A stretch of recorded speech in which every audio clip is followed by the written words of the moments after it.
ದೇವರ ಪರಿಶುದ್ಧವಾದ ನಾಮಕ್ಕೆ ಸ್ತೋತ್ರವಾಗಲಿ. ಈ ದಿನದ ದೇವರ ವಾಕ್ಯ ಕೀರ್ತನೆ 121:2 ವಚನ. ನಾನು ಕನ್ಯತೆ ಪರ್ವತಗಳ ಕಡೆಗೆ ನೋಡುತ್ತೇನೆ, ನನ್ನ ಸಹಾಯವು ಎಲ್ಲಿಂದ ಬರುವುದು? ಭೂಮಿ ಆಕಾಶಗಳನ್ನು ಉಂಟು ಮಾಡಿದ ಯೆಹೋವನಿಂದಲೇ ನನ್ನ ಸಹಾಯವು ಬರುತ್ತದೆ. ದೇವರಿಗೆ ಸ್ತೋತ್ರವಾಗಲಿ. ದೇವರ ಶಬ್ದವನ್ನು ಕೇಳುವಂಥ ಪ್ರೀತಿಗಳೆಲ್ಲ ದೇವರ ಮಕ್ಕಳೇ, ಇದನ್ನು ದೇವರ ವಾಕ್ಯ ನಮಗೆ ಹೀಗೆ ಬೋಧಿಸ್ತಾ ಇದೆ. ನನಗೆ ಸಹಾಯ ಎಲ್ಲಿಂದ ಬರ್ತದೆ? ಭೂಮಿ ಆಕಾಶಗಳನ್ನು ಉಂಟು ಮಾಡಿದ ಯೆಹೋವನಿಂದ ಮಾತ್ರ ಎಂಬುದಕ್ಕೆ ಯಾವುದು ದೇವರ ವಾಕ್ಯದಲ್ಲಿ ನಾವು ಹೀಗೆ ನೋಡಲಿಕ್ಕೆ ಸಾಧ್ಯವಾಗ್ತಾ ಇದೆ.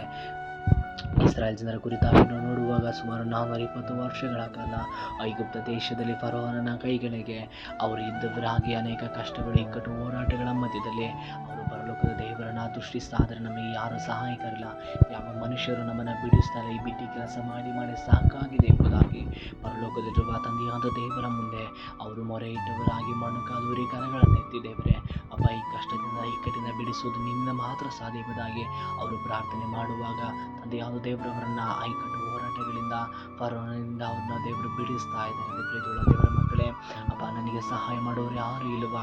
ಈ ಕಠಿಣ ಬಿಡಿಸೋರು ಯಾರು ಇಲ್ವಾ? ಸೈತಾನನ ಕೈಯಿಂದ ಬಿಡಿಸೋರು ಯಾರು ಇಲ್ವ ಎಂಬುದಾಗಿ ಪ್ರತಿದಿನ ಗೋಳಾಡ್ತಿರುವಂತಹ ಪ್ರೀತಿಯುಳ್ಳ ಎಲ್ಲ ದೇವರ ಮಕ್ಕಳೇ, ಈ ದಿನ ದೇವರ ವಾಕ್ಯ ನಿಮಗಾಗಿದೆ. ಹೌದು, ನಿಮ್ಮನ್ನು ಬಿಡಿಸುವಂಥ ದೇವರೊಬ್ಬನಿದ್ದಾನೆ. ಆ ಎಲ್ಲ ಇಕ್ಕಟ್ಟುಗಳಿಂದ, ಕಣ್ಣೀರಿಂದ, ವೇದನೆಯಿಂದ, ನೋವಿನಿಂದ, ಎಲ್ಲ ಕಾರ್ಯಗಳಿಂದ, ಶತ್ರುವಿನ ಕ್ರಿಯೆಗಳಿಂದ ಬಿಡಿಸುವಂಥ ದೇವರೇ ಆತನೇ ಕರ್ತನಾದ ಯೇಸು ಕ್ರಿಸ್ತನಾಗಿದ್ದಾನೆ. ಹೌದು, ಆತ ನಿಮಗಾಗಿ ಅದ್ಭುತಗಳನ್ನು ಮಾಡುವಂಥ ದೇವರಾಗಿದ್ದಾನೆ.